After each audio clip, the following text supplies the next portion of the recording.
it did happen, 20 years before I was born, so there's a good chance that's the reason why I haven't heard of it. But I thought it was kind of interesting in and of itself without the connection to the Valerie Percy video. So hopefully you think so too, and we're gonna get right into it. Also, thank you so much for all the love on the Superman video. I really was not sure how you guys would like that one. Wasn't really a crime video per se, just something interesting that I ran across, but several of the other videos that I've done sort of like that don't get many views on them, and that's okay. You like what you like. So anyway, Gerald John Bricca was the firstborn child born to Elmer and Dolores Bricca in San Francisco, California on January 25th, 1938.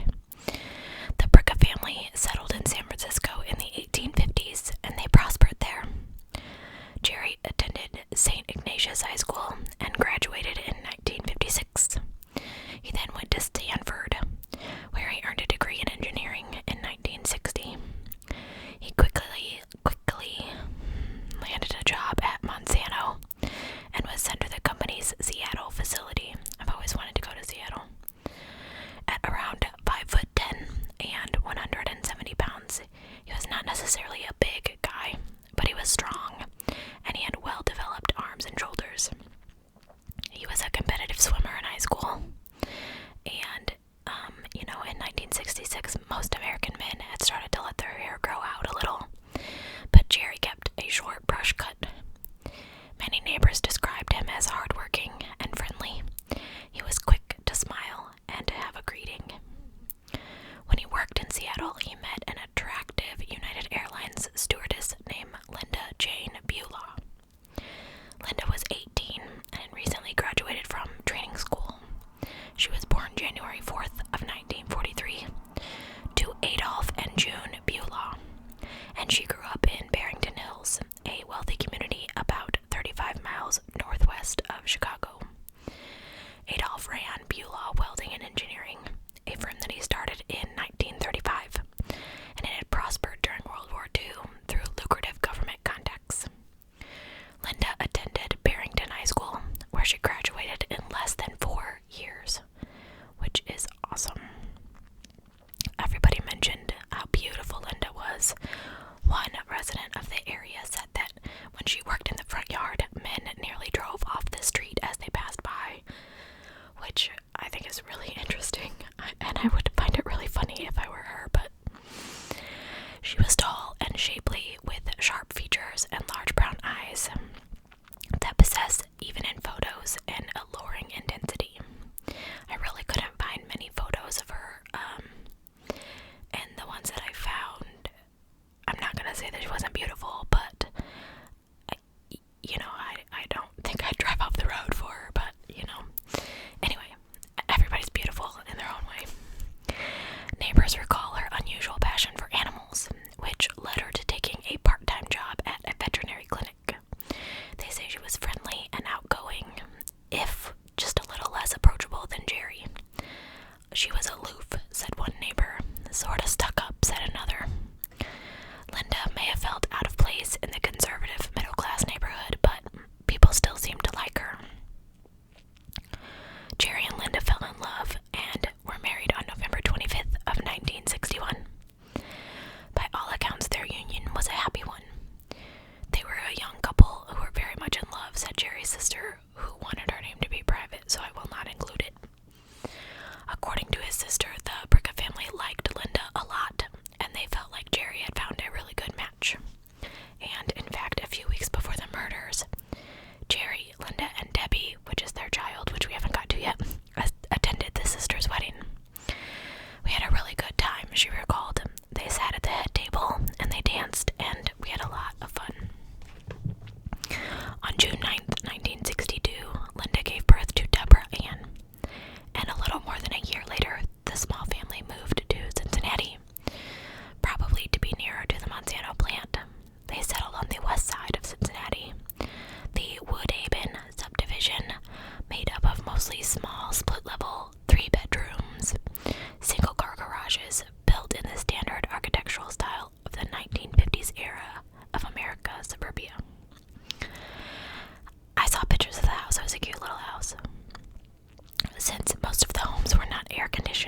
officers from the Hamilton County Sheriff's Department and the Cincinnati Police Department, along with paramedics from the Mac Fire Department, worked inside for most of the night.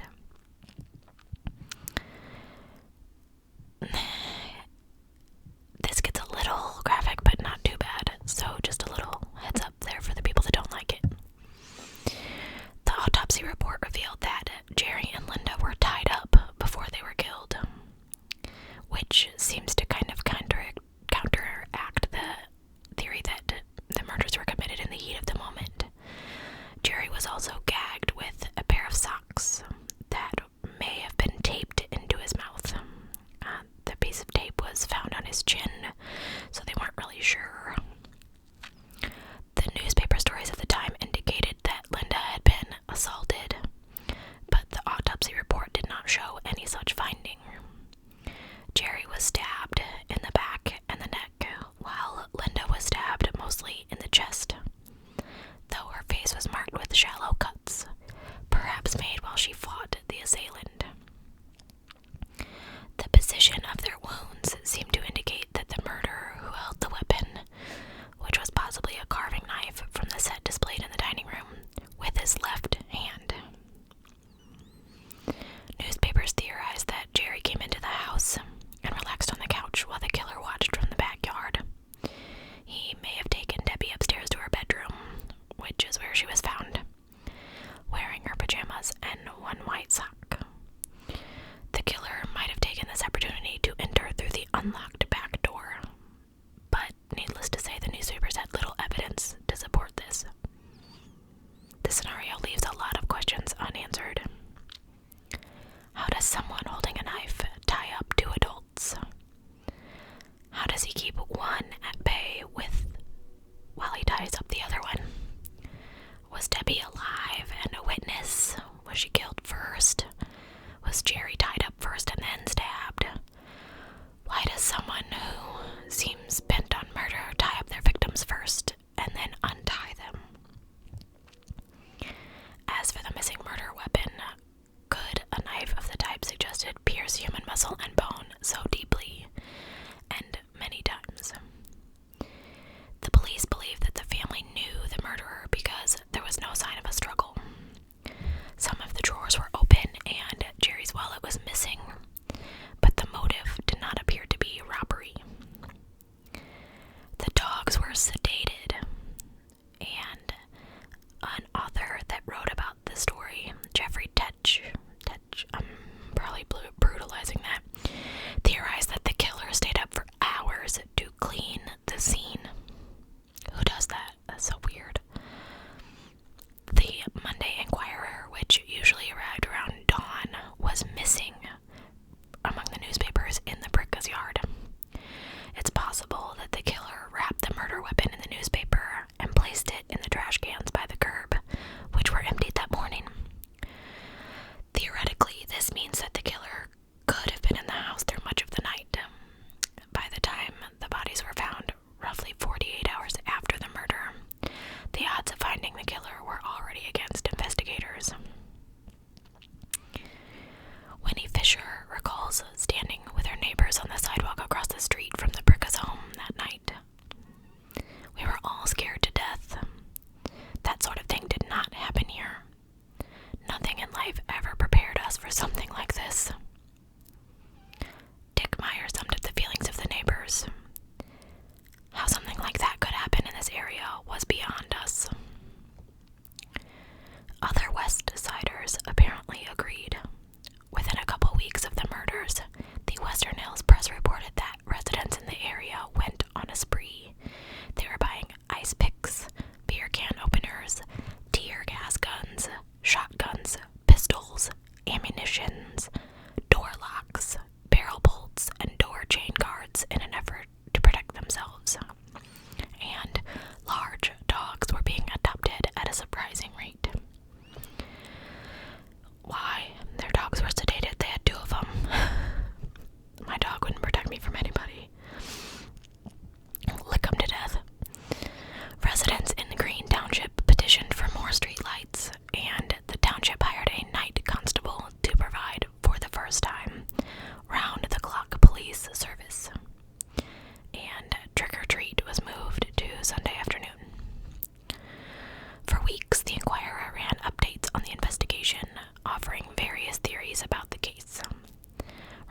acknowledged hearing the theory about Linda having an affair, but said that many other theories had been put forth, including that Jerry was having the affair, that the murder was tied to Jerry's job, to the mafia, and any number of possibilities. There were other speculations, not just with one individual. Several people were brought in. The sheriff did, however, show interest when a neighbor's observation that Linda seemed particularly nervous a month or so before the murder. She was afraid of something. I know she was, Nettie Caldwell said. The Caldwells, like I talked about before, lived a few doors up from the Briccas, and Debbie had been free to run there to play with Darlene whenever she wanted. But by late summer, Linda asked Caldwell to call her when Debbie was ready to come home, so that Linda could walk up and get her. Nettie thought at first that Linda's fear may have had something to do with the two United Flight attendants, Lonnie Trumbull and Lisa Wick, who had been attacked earlier that summer in their Seattle apartment. Though Nettie could not remember their names, she did recall that Linda told her she worked with them and lived with those two women.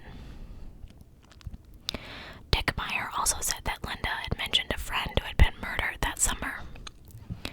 He recalls the friend as being Valerie Percy, the daughter of the former Illinois Senator Charles Percy. Valerie was murdered in suburban Chicago 1 week before the Briccas were killed. So it's no wonder that Meyer would associate her name with theirs. Valerie was also from an affluent area of Chicago, and she had also been stabbed to death. Her murder has never been solved. According to reports in the Enquirer at the time, the similarity of the murders led Chief Investigator Herbert Vogel to travel to Chicago in an attempt to connect the crimes. No evidence was ever found connecting them. But the connection between Valerie and Linda was they both went to the same flight attendant school. They were just in different classes. I think Valerie was a year behind Linda,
sedated the dogs to prevent them from barking and waking anyone up.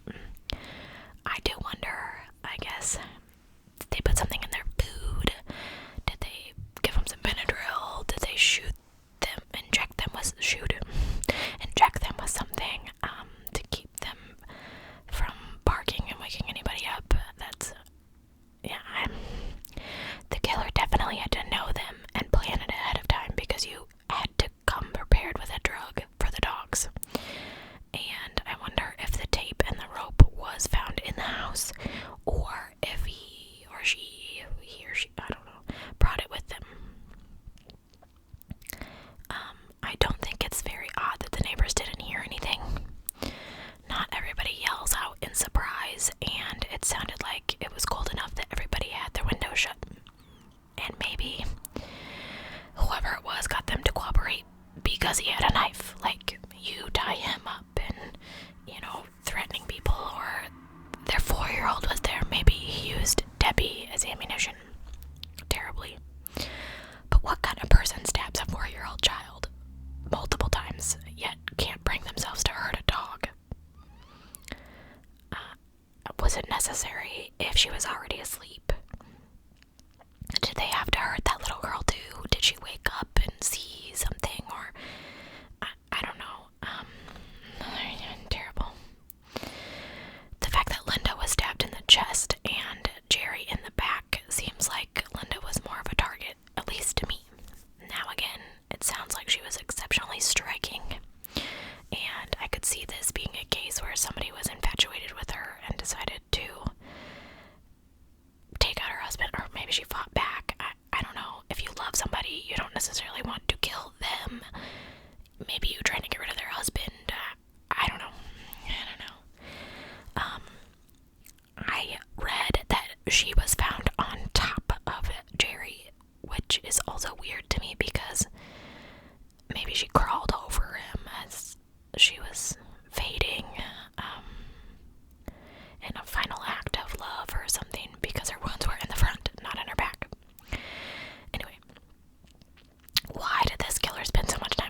sad.